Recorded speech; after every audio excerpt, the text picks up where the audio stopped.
Chapter 14, Charlotte's Web. This is my third time trying to record this. We'll see how it goes. All right, Dr. Dorian. I keep thinking of Dr. Dorian, who is like Dr. Death in my head for some reason, and Dr. Doolittle.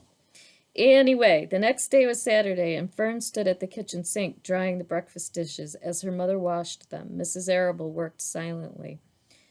She hoped Fern would go out and play with other children instead of heading for the Zuckerman's barn to sit and watch animals.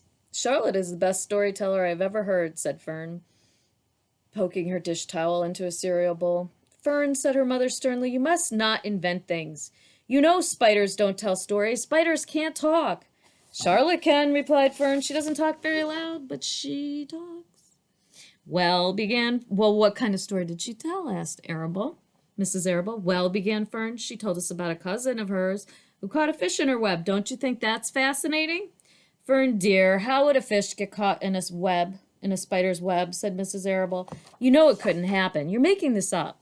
Oh, it happened all right, replied Fern. Charlotte never fibs. This cousin of hers built a web across a stream, and one day she was hanging around on the web, and a tiny fish leaped into the air and got tangled in the web. The fish was caught by one fin. Mother, its tail was wildly thrashing and shining in the sun. You can't just see the web sagging. Can't you just see the web sagging dangerously under the weight of the fish? Charlotte's cousin kept slipping in, dodging out, and she was beaten mercilessly over the head by the wildly thrashing fish, dancing in, dancing out, throwing. Burn, snapped her mother. Stop it. Stop inventing these wild tales. I'm not inventing, said Fern. I'm just telling you the facts. Well, what finally happened? Asked her mother, whose curiosity began to get the better of her. Charlotte's cousin won. And, so she wrapped the fish up, then she ate him, and when she got ready and good, spiders have to eat the same as the rest of us. Charlotte has another cousin. Yes, I suppose they do, said Mrs. Arable vaguely. Charlotte has another cousin who is a balloonist. She stands on her head, lets out a lot of line, and is carried aloft in the wind. Mother, wouldn't you simply love to do that? Well, yes, I would, come to think of it, replied Mrs. Arable. But Fern, darling, I wish you would play outdoors today instead of going to Uncle Homer's barn. Find some of your playmates and do something nice outdoors. You're spending too much time in that barn. It isn't good for you to be alone that much. Alone, said Fern. Alone? My best friends are in the barn cellar. It's a very sociable place, not at all lonely. Fern disappeared after a while, walking down the road towards Zuckerman's.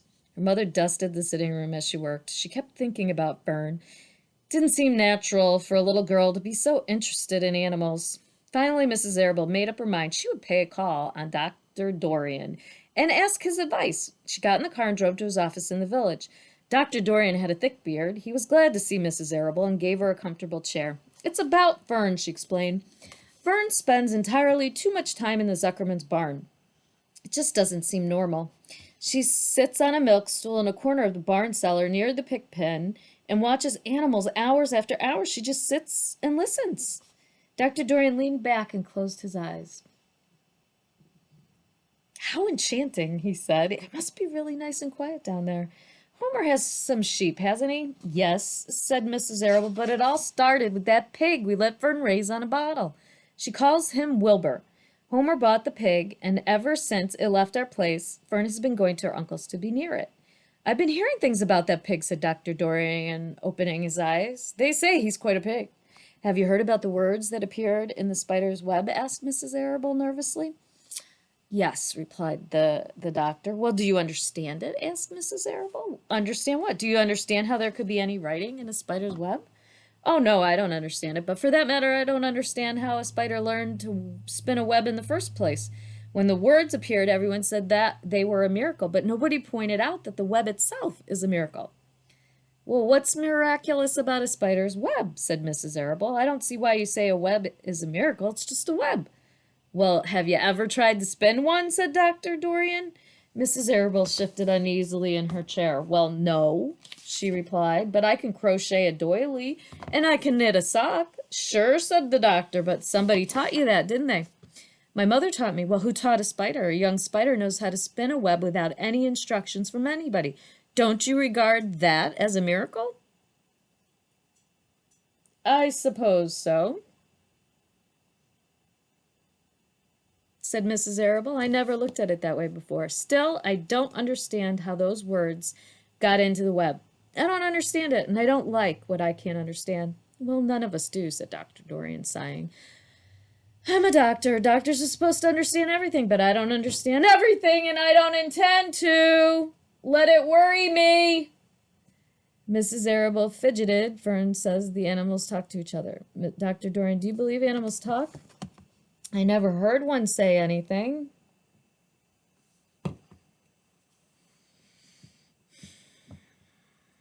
He replied, but that proves nothing.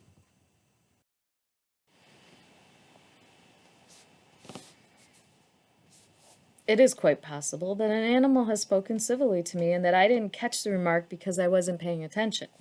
Children pay better attention than grown-ups. If Fern says that the animals in Zuckerman's barn talk, I'm quite ready to believe her. Perhaps if people talked less, holy moly, animals would talk more. People are incessant talkers. I can give you my word on that. Well, I feel better about Fern, said Mrs. Arable. You don't think I need worry about her? Does she look well? Asked the doctor. Oh, yes. Appetite good? Oh, yes, she's always hungry. Sleep well at night? Oh, yes. Then don't worry, said the doctor. Do you think she'll ever start thinking about something besides pigs and sheep and geese and spiders? How old is Fern? She's 8. Well, said Dr. Dorian, I think she will always love animals, but I doubt that she spends her entire life in Homer Zuckerman's barn cellar. How about boys? Does she know any boys? She knows Henry Fussy, said Mrs. Arable brightly. Dr. Dorian closed his eyes again and went into deep thought. Henry Fussy, he mumbled. Remarkable. Well, I don't think you have anything to worry about. Let Fern associate with her friends in the barn if she wants to. I would say offhand that spiders and pigs were fully as interesting as Henry Fussy. Yet, I predict that the day will come when even Henry will drop some chance remark that catches Fern's attention. It's amazing how children change from year to year. How's Avery? He asked, opening his eyes wide. Oh, Avery, chuckled Mrs. Arable. Avery is always fine. Of course, he gets into poison ivy and gets stung by wasps and bees and brings frogs and snakes home and breaks everything he lays his hands on. He's fine. Good, said the doctor. Mrs. Arable said goodbye and thanked Dr. Dorian very much for his advice. She felt greatly relieved.